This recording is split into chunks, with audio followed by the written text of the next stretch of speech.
And it's the start of a brand new week, so new beginnings and new goals this week, everybody. Welcome to Betway's Waiter to Win. We get straight into the action. Len Mayu will join me for the first of 8 races on a Hollywood Bets track meeting. First race is due to go at about 12:30. And we start with a bipart. Of course, you're reminded about our WhatsApp number and our platforms and social media. We're on YouTube, we're on the X platform. All that sort of stuff will help. Our number on WhatsApp is 0691643272. And if you're watching on 240 DSTV, remember the QR code for Betway to get you straight to their site. So 7 Peach Melba's top of the board. It's a 22-10 this morning. Andrew Fortune's riding that for the Wendy Whitehead stable. 3 Come Together is currently trading at 28-10. There's been money for this. It's shortened from 4-1. So money for Tristan Godden's horse, and the 1 Sierra Foxtrot that Chad Little's riding for Glenn Cotson, also shortened in the betting, is at 3-1. They bet 5-1 and better the others. Take out the 5, take out the 6. They're not running. Lenny, good morning. I know under a bit of the weather, you're not feeling so great. Hope you get better soon. Good morning, Clyde. Yeah, well, there's nothing a winner can't help with. Starting off in the first race, first leg of the bipot, with the 2 scratchings of 5 and 6, it looks like it's cut down to the 3 horses, Sierra Foxtrot, Come Together, and Peach Melba. But I'm strongly in the camp of Come Together. She's run 2 very good races since joining the stable of Lola Crawford on the poly track. She's been drawn wide on both of those occasions, been running on strongly at the end.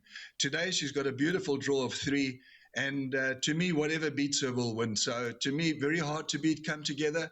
I do think Sierra Foxtrot is the main danger, but I think, I'm pretty strong with Come Together. Got it. Thank you. So I take it we'll bank of the 3 Come Together in the bipot. Let's have a look at Len's bipot. Bank of 3 in the first leg by 4-5, by 2-4-7, by 7-8, by 2-4-7, 8-9, 11. By 1-2-7-9, cost 288.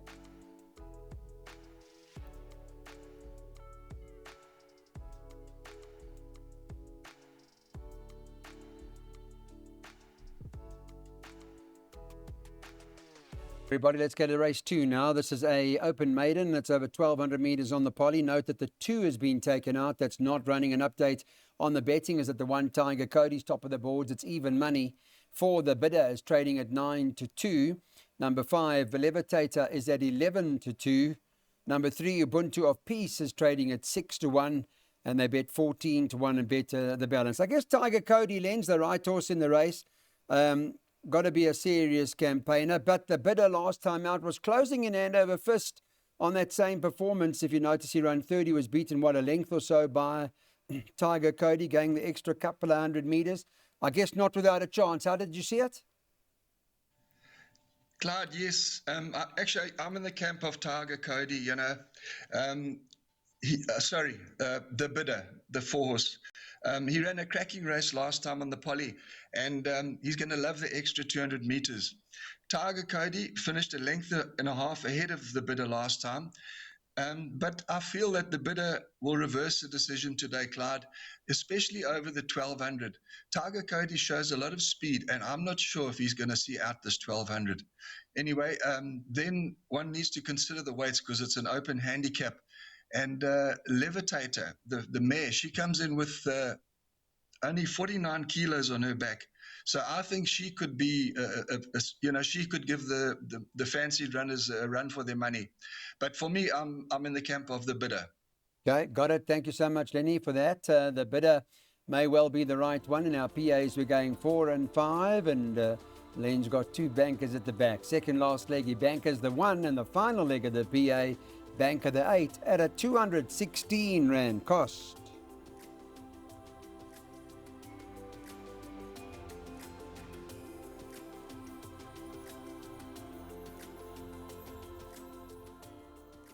To the third race now. Let's take a look at what we're going to do here. Race number 3 on the card. This race due to go to about 20-2, and it's a class 4 for the girls. It's run over 1,000 meters, a quick sprint up. 7 of them that go to the gate, one of them being Keegan DeMello and Adam Azzi's horse number 2, Summer Winter, who's priced up at 2-1. They've come for that. That horse was priced up around 3-1, 33-10. So there's been constant support for Summer Winter. 4 Catcher Pennies at 7-2. Number 7 Magical Sky is 7-2. And you can get 11-2 about number 3 Tequila Sky with 8-1 and better about the balance. You like Summer Winter, Len? Clyde, there's very little separating Summer Winter, Catch a Penny, and Magical Sky on form. So for me to single out one of them, difficult. Possibly Summer Winter, but I would include all 3 in bets. And then for the pick 6, I did include the 5-horse Emerald Forge. She's only a maiden winner, but she did win well. It was her first run on the Poly, and she won very comfortably. So there's no telling. I mean, she could keep on improving. So for me, those 4 should hopefully get us through the first leg of the pick 6. Okay, that's probably enough. I mean, the Mojo Man form's not too bad. That Catch a Penny comes directly out of, because Rainbow Reward and that was Don Carrari came from there and won. So it's not too bad, but correct. There are a few that you're going to have to put in the first leg of the pick 6 by looks of things, and this pick 6 does depend right at the back. 11.52 full per, but we are bankering that was Poetic Princess of the Bass Stable in the last leg.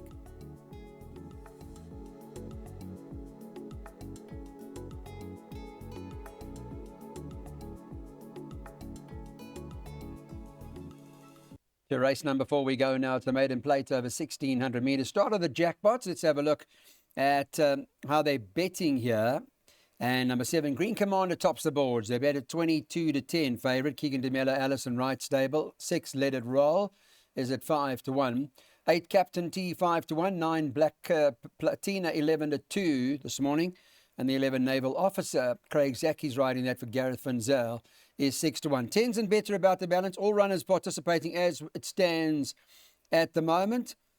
Open sort of race, but there's been money for Green Commander for the Alison Wright, Kevin Wright yard. Probably the horse to beat, Len. Yes, Clyde, on form he is. But I liked the run of Captain T last time. You know, he came from a long way off them to run into 3rd place. And yes, Green Commander did finish a length ahead of him that day. But I feel that he can reverse the decision today. He really was finishing well. Those are my top 2. And then a horse like Let It Roll, that's got scope for improvement as well. So I included that. And then I did include Black Platina. Look, he's been very disappointing.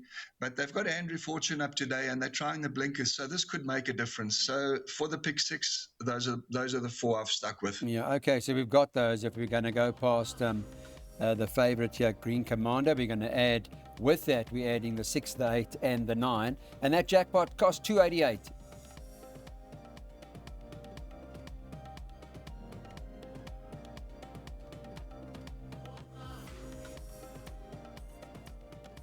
So on this form line, on the Chikorito indirect form, nothing separates Red Bomber with Gallic Victor. There's a length in it here and there's very little between them. So it's a bit of a challenging race. I thought it's a class 4 over 1,400 metres. And the betting is that Craig Zaki on Dean Canama's horses 33-10 Gallic Victor at the moment has shortened a little bit in the market, shortened from 7-2 to 33-10. 2 Red Bomber is 7-2. Number 4 Island Forever is 11-2. 11 Tams Night is at 8-1.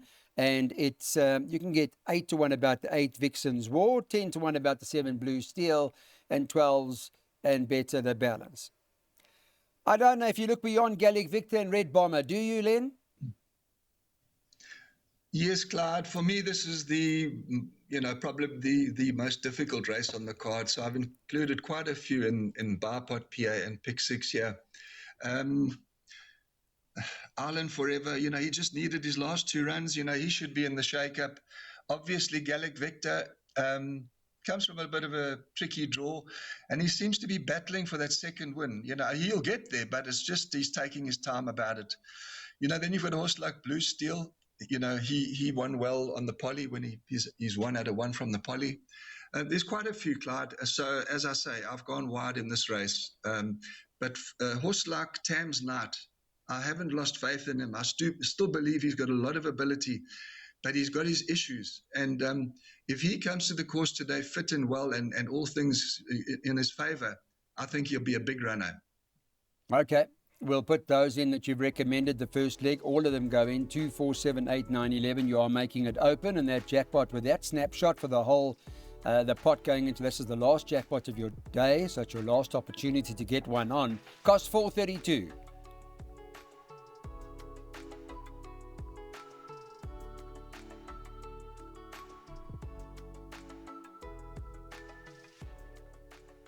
Right, race number 6 on the card is a D Stakes, and they're going 1,400 metres here at about 3. Latest this morning's betting's got Navajo Dancer top of the boards. Nicholas Patel's riding that for Gareth Van Zales, 9-2, but 9-2 the field. One Lunch Money's found his form for Dom Zaki. Is currently at 5-1. 7 Snow Moons, 11-2. Manu Pandaram is there. And the 4 Mishka, that form hopefully is franked by now, 7-1, 8-1. And better the balance. I thought one of the hardest races on the card, although I make Lunch Money, there was to beat. You, Len? Yes, Clyde, it is a bit open. But, since the stable have removed the blinkers from Lunch Money, he's now coming back to his best. And, if you look at his last, he won, and then he ran a second, running on strongly that day. And I think the 1,400 today will be right up his alley. So I think he's going to be a big runner. He's my first choice. And then Navajo Dancer, he's had 2 nice runs coming back after quite a rest. And, he's knocking on the door. So his next win shouldn't be far off, maybe today. And then a horse like Snow Moon, I think he was very unlucky last time. He couldn't get a run in the straight. So he comes in with a big chance. And then a roughie that I've included is Joshua Hotsnake. He's had some bad draws, and he said, do it the hard way. He's a strong front runner, and on his day he can keep galloping. So he's a nice roughie that I've included. Okay, got it. Thank you so much. 1279. That's from Len, putting all 4 horses in the play. If you take that exacta, it's up to you what you can afford. But that's what we recommend in this race.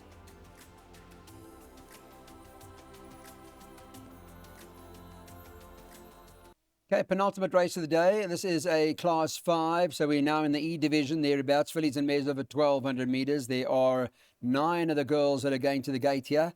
And in terms of the betting, Lady Jean's top of the boards, 28-10. Been a bit of money for Glenn Cotson and Shad Little here, shortened from around 7-2. 5 Mystic Rouge is at 28-10.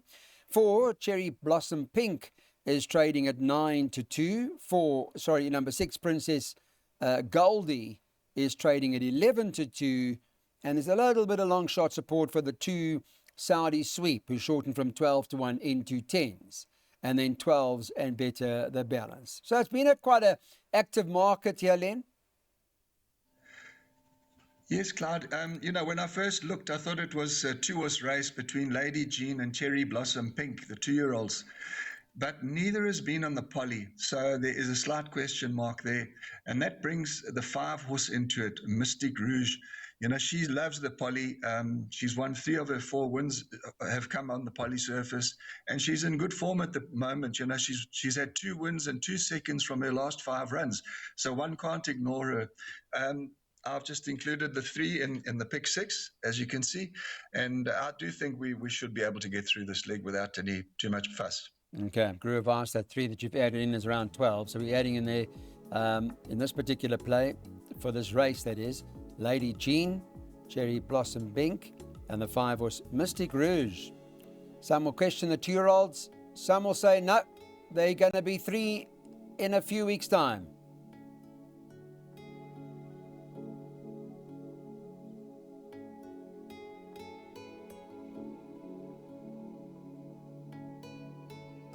All right, the last race today. Take out the 2 that's not running. We've bankered, as you know, Poetic Princess in this race. Candice Bass, Sean Veal, they team up, winner of their last 2. So they're looking for a hat-trick of wins, and hopefully that will be the case here in the last race. Let's take a look at what the market's recommending. And they've got Poetic Princess top of the boards, priced up at 19-10.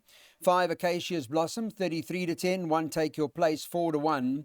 And then you can get, 7, 8-1. Better about the balance. I haven't seen any particular move for a horse outside, really, of Poetic Princess, who's kind of holding her own at that price. So, Len, you make this the right one of the day? Yes, Clyde, I can't fault her form. She's won her last two and she's won them quite well. I was concerned when I saw the draw. I thought, 8 is a little bit of a tricky draw. But with the scratching of the two horse, it's brought her in one spot. So, um, she's beaten the majority of this field, this field that she's met in the last one or two runs. So I think she's got the beating of them again. And if you don't banker her in the pick six, then I'm afraid you're going to have to go very wide. So I've taken a chance. I do think she can follow up and make it a hat trick. Aralina, the Joburg filly, she's very speedy, but also has a wide draw to overcome. So I think advantage to Poetic Princess. Got it. Thanks, Len. Thanks for that. That takes care of our play today. We banker the 8 with those horses at the back in this trifecta. That will cost you 60 Rand.